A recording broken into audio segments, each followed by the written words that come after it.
Where's mine? Good. Good morning, everyone. Welcome to the Monday, April 7th, 2025 special budget meeting. I'd like to call this meeting to order and have a roll call. Commissioner Marquardt. Here. Commissioner Matherly. Here. Commissioner Barella. Here. And can I get a motion to approve the agenda? I'll make a motion to approve today's agenda. I'll second. All in favor? Aye. Aye. Okay. So, Julianne, this is going to be your show today. Yes, how exciting. Good morning, everyone. That is not the word I would use, but I know you have a lot of information and data in front of you, but for the most part, we're going to be using this yellow book, which has the line items and the requests, the prior couple of years, current year to date, and then what the departments are requesting. And that goes along with this other book that has the memos from all of the departments. The rest of it is mostly informational. I did receive some additional, like an updated memo and some additional quotes from the detention center that came through after I had printed this book. So you'll see that toward the back of your packet. could I ask if we start with the sheriff's office first? Sure, Because he we has can to do leave to that. go to Phoenix. Absolutely. And I think maybe if we could get his part first, that would be helpful. So in the yellow book, that is going to be on page 24, starting on page 24.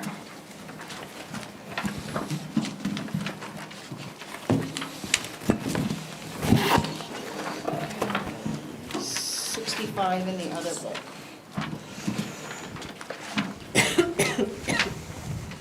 $66 actually. Man, you gonna get thrown in the hot seat first, huh? Warm up on you? Better him than me.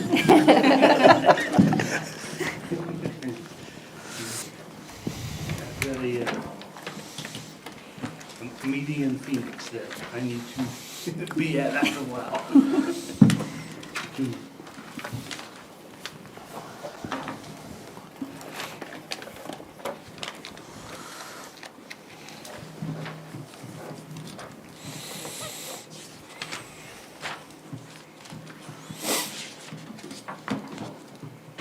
Are we discussing anything on salary stuff, or is that gonna come later? Last year, we kind of did the salary stuff later on. Yeah, that'll probably kind of come towards the end. Okay. Yeah.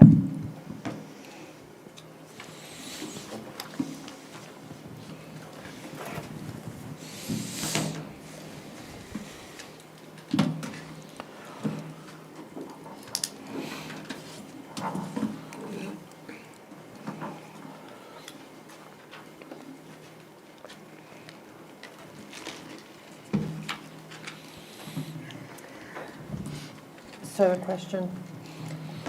The overtime that's paid by grants, is that in this salary number? So the grant overtime, you'll actually see that as line item 5109. I have nothing budgeted for that because it just depends on the particular grants that they're working, and that amount usually ends up being washed out because the payroll hits the sheriff's department, but then the grant overtime as part of a grant award is in a different fund, and so I have to back that out as it's expensed. Okay. So I don't usually budget anything in there. The regular overtime is just for any overtime that the deputies or anyone else in that office works that is not related to a grant. And that's gonna be the 5104 line, the 550,000.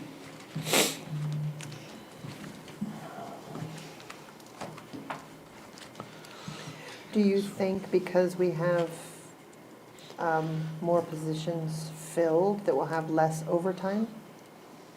Or is it just kind of part of the, Yeah, right now, kind of look at it several different ways. We're fully staffed, so we've got more guys doing more things, more court, more stuff like that. Okay, so we are creating more overtime with court hearings, stuff like that.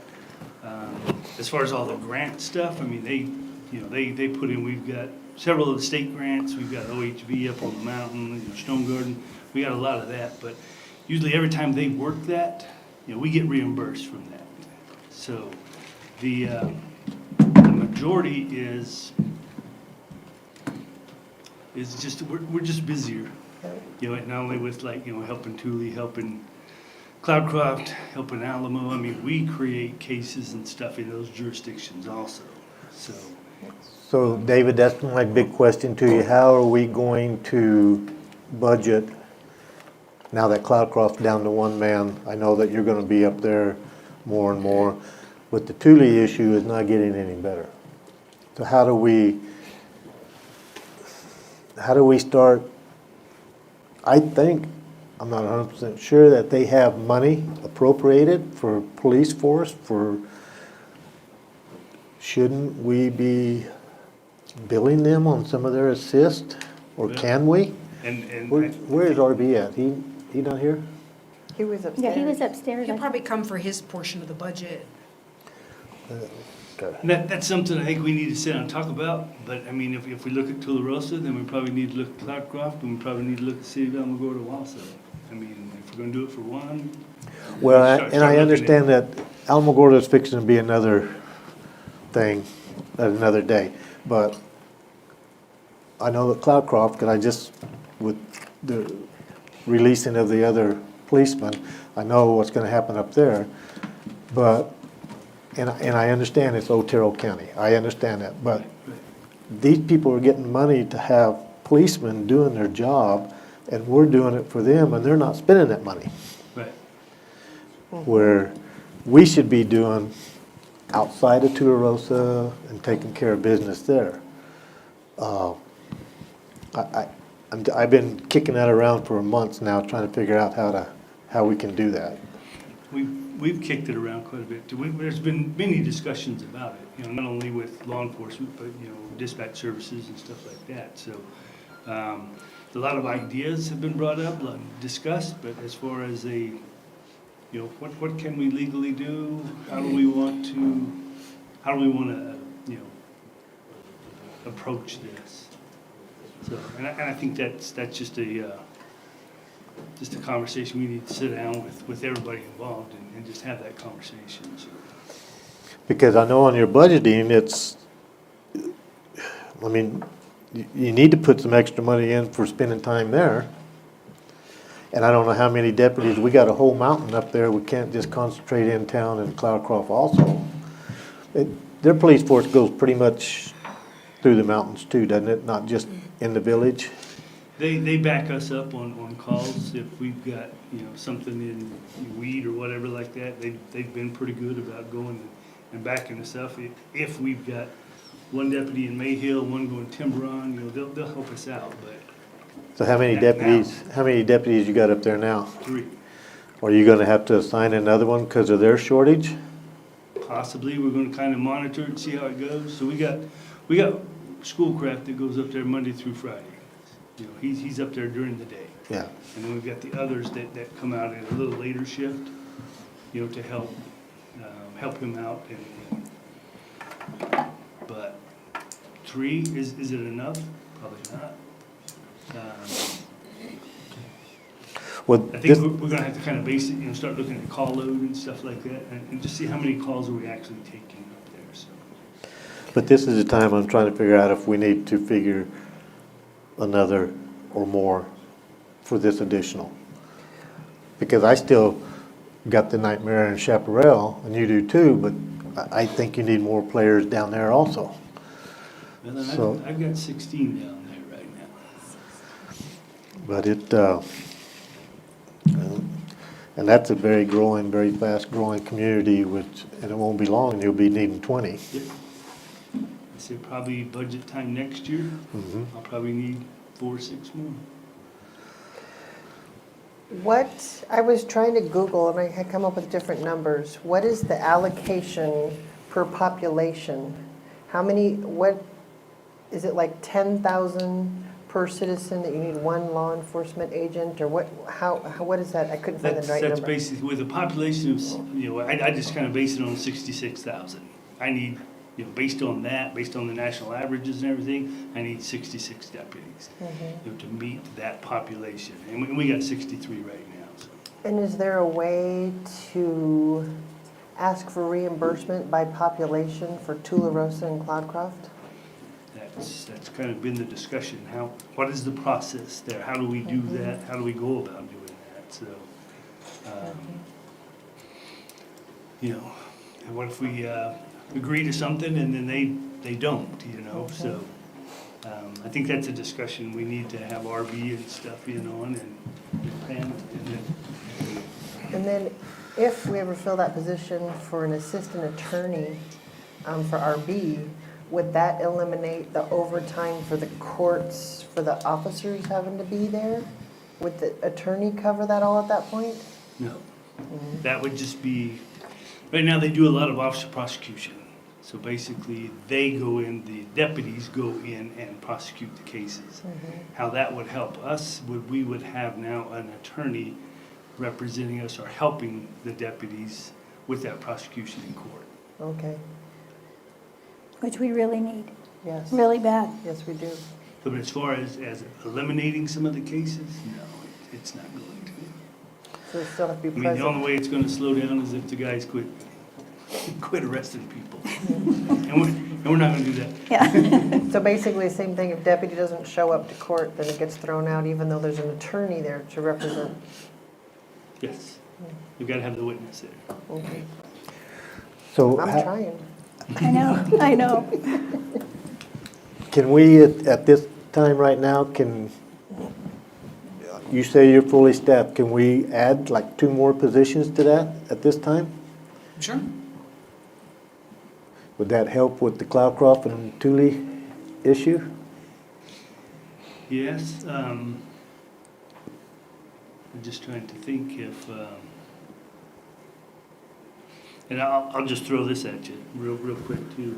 I did have a request from Cloudcroft Schools. They want a school resource officer up there, and they want to enter into a contract with us to provide them a school resource officer. This is just, starting out, talks and stuff like that. I've talked with the superintendent up there. As far as the contract that would have to be between the county and the schools, and then telling her that I would have to get another authorized position, but telling her that they would be required to pay 50% of the salary. So, I mean, that's just something else we're looking at. This would help with it. I think if I did not ask for any more positions just because I'm trying to get balance with what we got. But, I mean, if that's on the table, shoot, yeah, I will take them. Well, I have a lot of concern on, I mean, there's things happening everywhere. So I don't want to shortchange anybody, and I want to make sure everybody's protected. That's the main deal. Right. So you need to think about this between now and our final budget if we need to try to add a couple more. Cool, I could do that. You're asking $2,000 more for rental of equipment?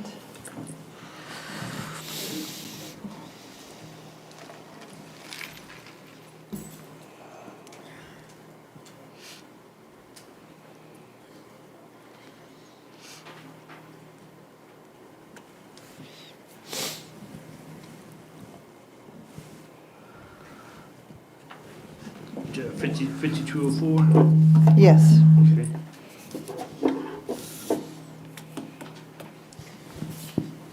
And based on 2023, we were 5,000, 24 was 4,000.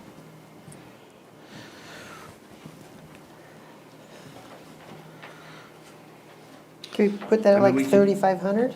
What's that? Like 3,500? Do you think you're gonna be renting a lot of stuff?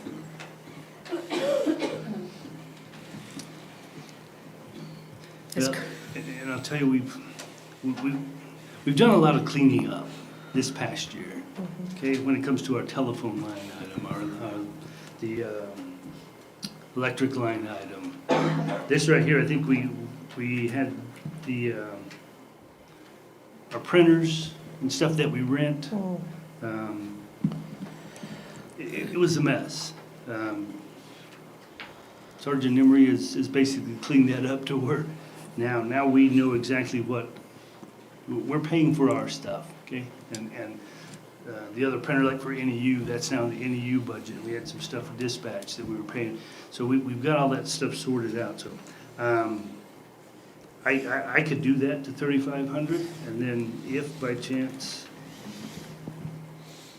yeah, we can make a budget adjustment if we need to. Okay.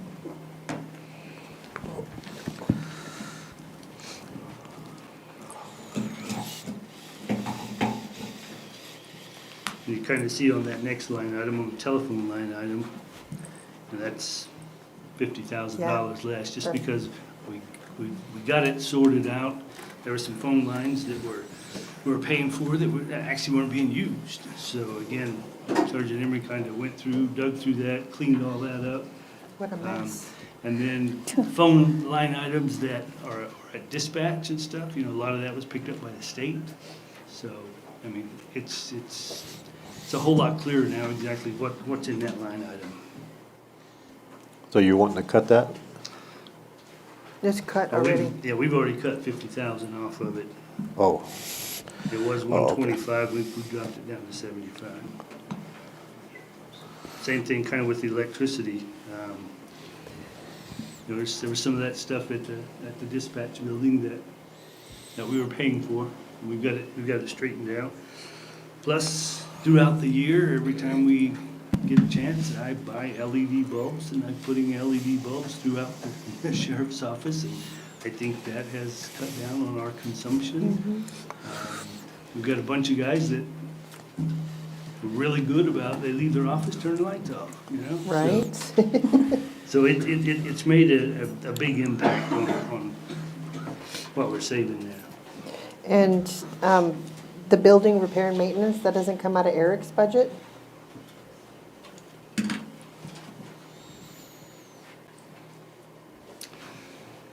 There has been some things that comes out of Eric's and then some that comes out of ours. And sometimes Eric, they'll fix something, AC unit or something like that.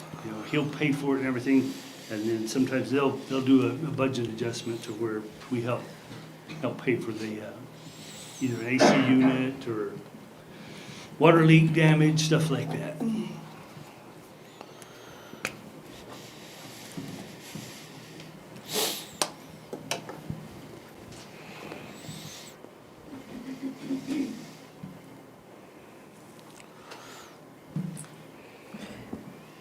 If you look at 5219, the office supplies, we had a budget of 18,000 there.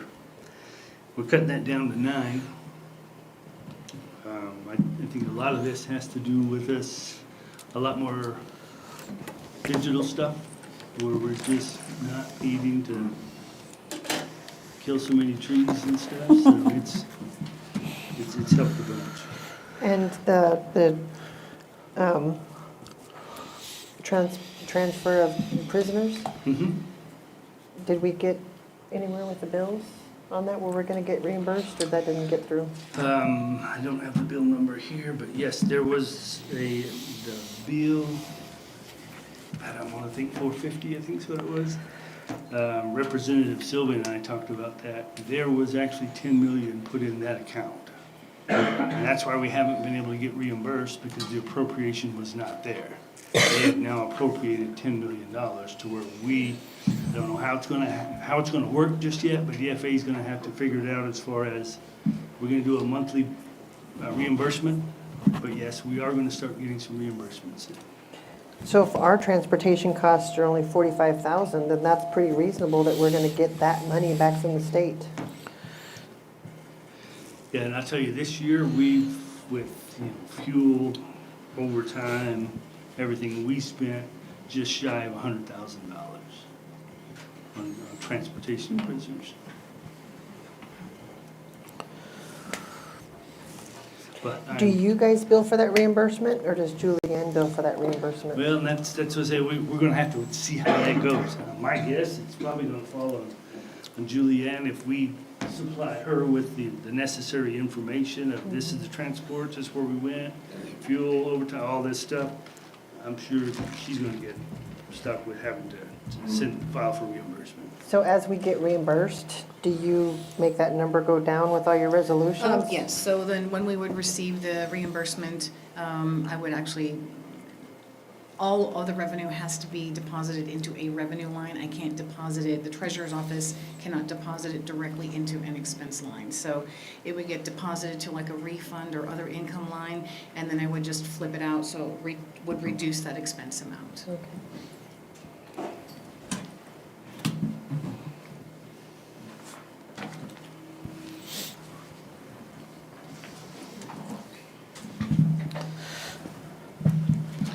You know, last year, like on the gas and diesel line item, 5242, you know, we had it, 425 is what we had budgeted. And that was kind of during the time we were paying between $4 and $5 a gallon for fuel. So we did reduce that one by, you know, quite a bit, like 65,000. Hoping the gas prices stay about where they're at, Or go down. yes.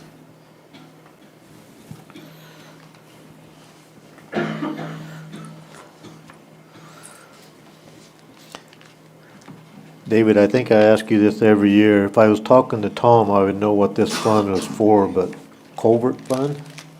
What is that for? That is basically money that we use in narcotics. Covert, Covert so operations. like undercover, Yeah, yeah. okay.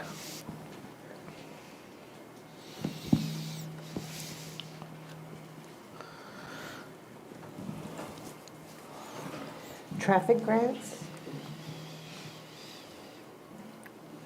What, it seems like the DOT should be paying us for traffic grants.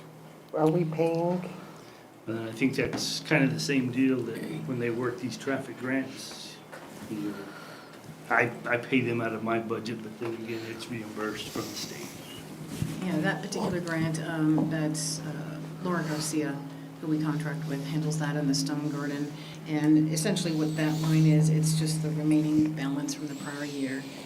So that is, it's a grant, so it's just whatever the grant reimbursement we receive. So that's not really, it's in their department, but it's not really anything that we have that much control over as far as what we receive from the state and, you know, how much is reimbursed, so. Are we allowed to charge DOT for their new requirements? If there's an accident in the highway and you're required to report it to the website that says this highway shut down, do we get reimbursed for the time that we have to go in to do that, or?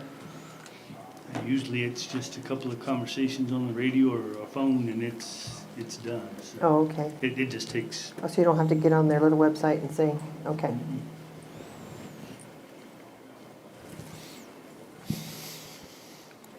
I think that's all I have. The only other thing I see, David, is your ammunition deal. You're only running about 50%. Is that just because of a slow year, or did we bump it up when the ammunition was so expensive? well, looking at the numbers that are on here, so just looking at the numbers at the end of the week, there's about $8,000 in that account right now. And again, this was Thursday of last week, and we're fixing to place another ammo order. Okay, so you're probably gonna chew up, Yeah, we're gonna use it up. Okay. It'll be done. The public relations, we've never budgeted for before. That's line 5423. That's a new line, yes. Yeah. And basically what that is we go to a lot of job fairs now. We go to the college, EPCC in El Paso. We recruit. Okay, we go and visit, not so much me, but Sergeant Robles back here. He does a lot of recruiting. And I think that has helped us in bringing people in and you know, keeping our staffing levels and stuff up. So It does cost a little bit for us to provide, handouts and stuff like that. I think it's important that I see if we can get just a little bit of money to get those brochures and whatever we need to advertise at any of these job fairs. He's been going all over the state, not only here, but El Paso and everywhere else, so.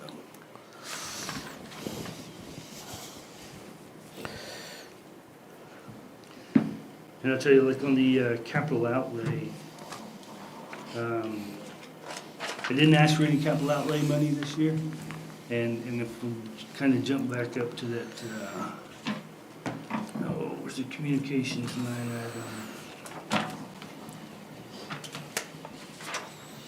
5325. Now that we are completely through with like the Flex project, there was some extra money in there. We have capital outlay projects I planned on putting on this. We are about to complete them, okay? We're getting those done, so I won't have to ask for any extra money. Sergeant? And actually, I just wanted to explain one thing about that 5325 communication repair. You'll see that the revised budget right now is just about 850,000. I believe a lot of that is encumbered or will be encumbered, and so when it's encumbered, it'll automatically roll over, and so I don't particularly budget for it, so that's why that number, the 25,000, is lower. It's basically what their original budget was this year, and then whatever rolls over from the prior year. That was from the old PSET project where we had a lot of money that had been rolling from year to year from 19, and we finally were able to close that out and then move it into a couple different lines, so that was, yes. I got Sergeant Emery here. I wanted him to kind of explain to you guys something, some of the projects that we're doing with that extra money. It's not just us, so. Right, so the original Flex project back in 2019, when they did the purchase, they planned for that 5-year plan. Your hardware, your equipment needs refreshed after the 5 years. They anticipated that it was gonna cost around $1 million. I did it for $262,000. So when we rolled that money back over, we went ahead and purchased all the equipment for the jail and all of the services to get their infrastructure updated, to get Wi-Fi out there. I bought Lena's rovers and her officers new computers, new tablets that I'm gonna be deploying here within the next few months. And not to include just all the equipment that we need to get them a solid connection. Because right now, every time Alamogordo has power outage, the jail loses all connectivity because their internet runs through district court and then over to this building. District court doesn't have a generator, doesn't have a UPS backup, so when that goes down, that's it, they have no connections. From this point forward, they are gonna have that, and then the sheriff already said, we ran into a few projects that we had to do. Part of getting our accreditation with the state, we have to have video surveillance, specifically covering our evidence vaults, our evidence access, and so forth. So that was gonna be one of the capital outlay projects. We went ahead and paid for that. That should be starting this week or next. And then the other capital outlay project was gonna be the interview rooms, upgrading the equipment to CJIS compliant equipment, which is also another requirement we ran into with accreditation. And that was a $45,000 project that we've already paid for. So we're in the final stages of completing that now. I like those words, we've already paid for. Yes, yes. Yes. Makes my heart happy. And I've also repurposed another firewall and paid for the license for the road shops, and we're working on getting Eric's building Wi-Fi access as well. So that equipment's coming in. Tom helped me out with getting that stuff purchased, but that firewall was a big cost, or would have been a big cost on the county. We went ahead and repurposed it and paid for it out of this budget as well. So that's good, good news. And I just wanted y'all to hear that, I mean, that money there is, I mean, it's not like we're reporting it and doing it. I mean, we're trying to help everybody that we possibly can to get, these Wi-Fi projects and all this stuff done, so. The project for OCDC was just about $250,000. Wow. I have Starlink right across the street, and it's amazing. When they will allow us to have a static IP address, I will make that happen. Okay. That's all over until we can get fiber out there. A lot of the CJIS compliance stuff makes it difficult.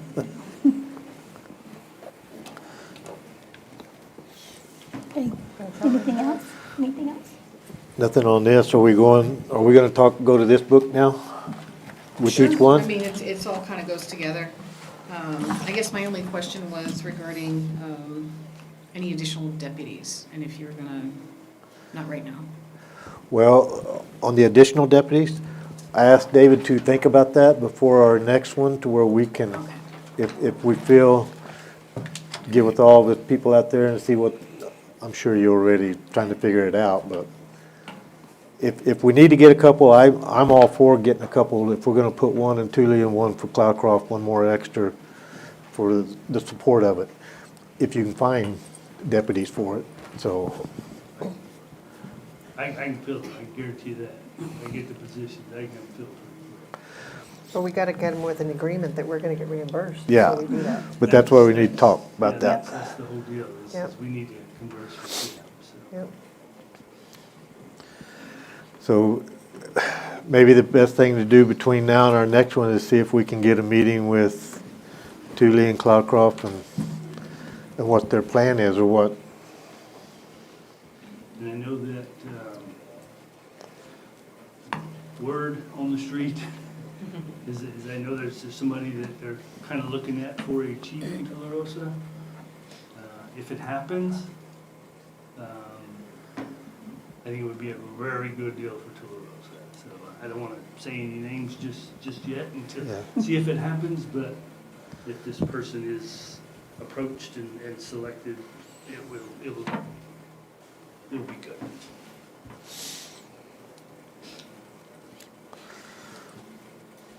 Okay, so I guess maybe between now and our next one, can you visit with them, or if we can get something, put a meeting with, figure out something.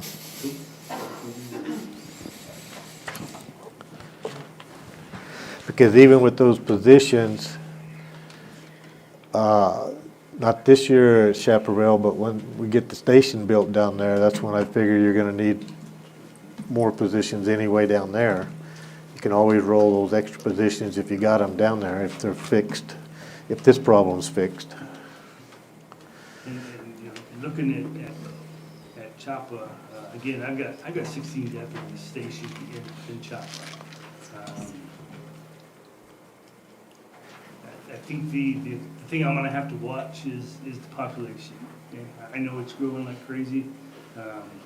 I'm gonna have to try to keep up with that. Do I anticipate needing 2, 3, 4 more right now? I think we're good right now. Okay. But, you know, probably next budget cycle, I may be asking for some more for that, you know, that area down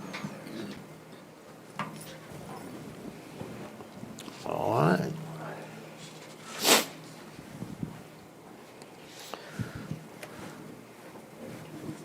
So, to make sure I'm understanding this right, if I remember correctly, like what you said, you did not ask for any raises last year, right?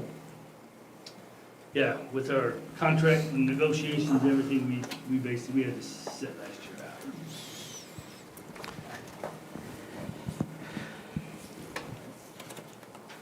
And then on your promotions and stuff, you said you have that's already in your budget? You have that? Yes, sir. And I, just bring it to your attention and stuff too, I put it on here, but I've also, it's on the budget, I mean, on the agenda for the next commission meeting. So, I mean, that maybe, but as far as, Yeah. financial, it's covered within my budget right now. I really don't have any problem with that part. Okay. So You know, last I year, put on this right here to have one position reclassified. On the agenda, you're gonna see 2 positions reclassified. I'm asking to have those done. Again, it gives you the amount and stuff, but it is within my budget right now. Okay, that's where I'm getting confused, because you're asking for 2 sergeants to be moved up to lieutenants or something like that? Yes, sir. Yeah. last year it said 2% increase in pay for additional sheriffs for the union negotiations is what we asked for last year. And we had more sergeant positions, which raised the total request to 70,000 last year. Repeat that again? Last year, it says, sorry, that 19 positions that you have are union, and to request a 2% raise for the union. This was 23. It's the last year's budget book, right? 23, 24. No. This was Yeah. 24, 25. This is 25 through 26. Yeah, so that That was was the 2 year years before. ago. Yeah. 24, 25? Yeah, Okay, I've been studying the wrong book. yeah. No wonder you're confused. Yep. Look, this one's the right one. Okay. Never mind.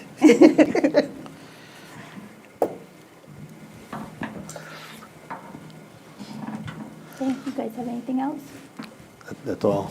Okay. All right, have a safe trip to Arizona. Yes, thank you very much. Maybe it'll be warmer there. Yeah, Yeah, Maybe it'll be warmer there. I'm sure it will be. I guarantee you it is. I'm looking forward to this. It's gonna be a good one. It's gonna be good. So, and I will work on a meeting and stuff for that. It's going to be a big deal if we can try to figure that out, Dave, Oh, yeah. if you can. Yeah. Cool. Now's the time to do it. And I know, I got copies of budgets for both. I know what they have, Yeah. so we'll see what we can do. Okay. Thank you. Thank you. Thank you.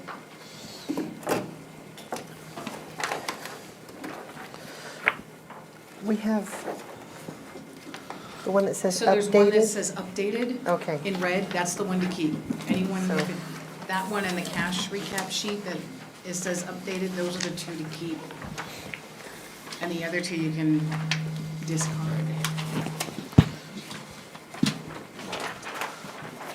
I didn't get it updated.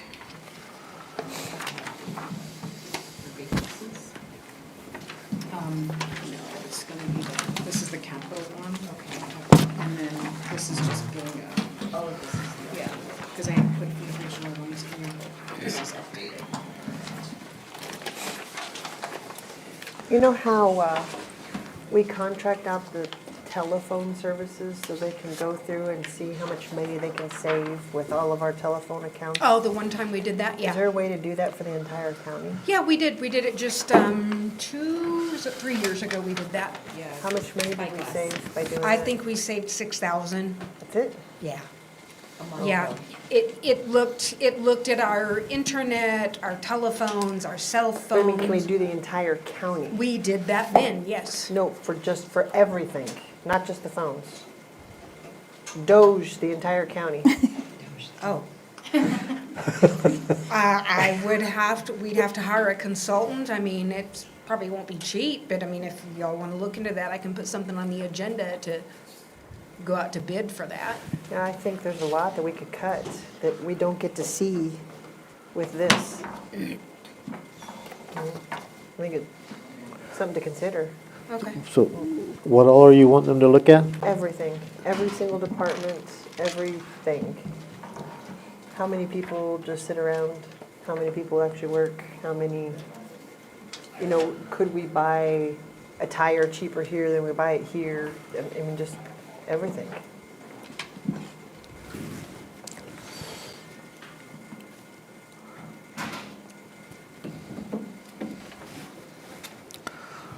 Boy, that'd be a lot of work. It's up to you how you want to go through this. I know in the past you've kind of gone by just in order of the book, which is department number order, which would mean we would start with your budget if you wanted to. Okay. Or we could start from the back of the book and go backwards. It's up to you, however you want to do it. We're following your lead, you tell us. It's your decision. I'll let Vicki decide. Yeah, we'll just go in order. Okay. That'll be easier.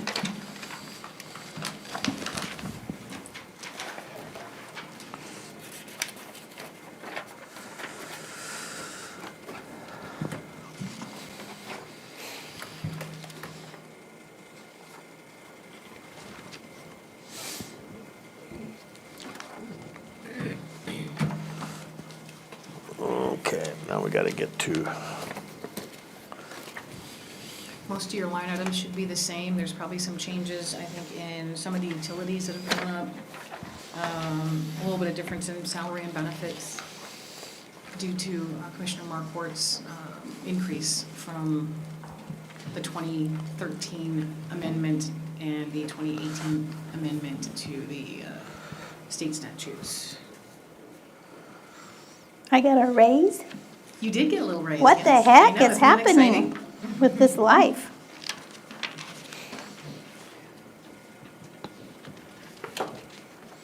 Also, just a note, every department, if they did not previously have an insurance deductible line item, I did add at least $1,000 to each department because the way our workers' compensation insurance works now is that we pay the overall premium, but then when we have claims that come through, we pay a portion of the individual claims. We're billed monthly for that. So I did need to have an insurance deductible line added. So you'll see that. You had one already, but some other departments didn't, so that has been added. you notice I won't do any mileage or anything after the first part of the commission trip went through, so you'll never see anything come from me on that. We can put it in Vicky's. Huh? I'm Yeah. using yours. And I did actually increase Commissioner Markwort's travel this year from last year. Normally you all have 5,000. I did increase hers to 7,500. It is a lot of traveling, and it's kind of funny when people say, you know, how fun that is and everything, and I'm like, really? Go and sit in meetings all day and miss your kids' stuff. So, but Yeah, you're I doing think a that lot we of important benefit. things, Yeah, so I think it's- we benefit from it. I think the county benefits from it.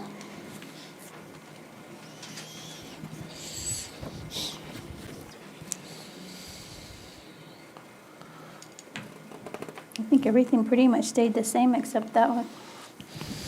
Do you see anything?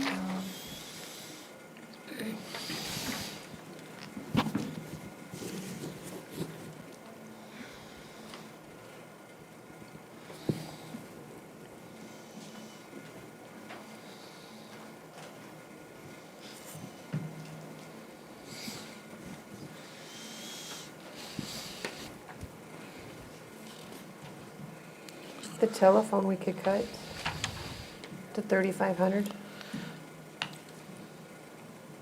That would be the telephones in your offices and your cell phones. You can unplug the one in my office, I don't even know how to use it.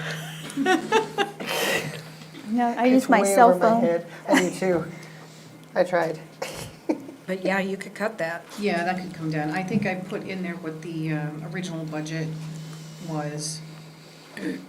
So make that one 3,500? Sure.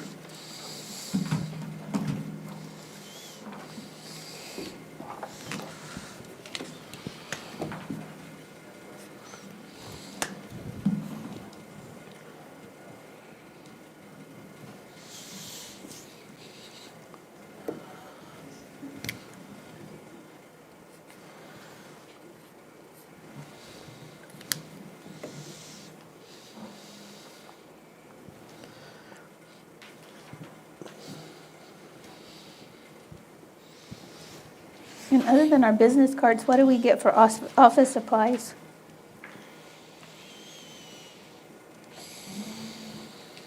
Should we take out our office supplies? I think the batteries for commission meetings would come out of here before. Okay. Anything you would request in your office, like when a new commissioner comes in too and needs something specific and supplies in an office, those type of things. I think we could cut that. I mean, Yes. I don't know that I use that at all, other than, like you said, batteries and business cards. We That's the cut only that thing. to like, Well, printing and publishing, maybe. But I have a lot of stuff that's printed out and stuff done for Chaparral to take Oh, down okay, there too, yeah. so I wouldn't Okay, well, cut if that. you, yeah. Because right now I'm doing all that stuff at home, so. I do it too at home.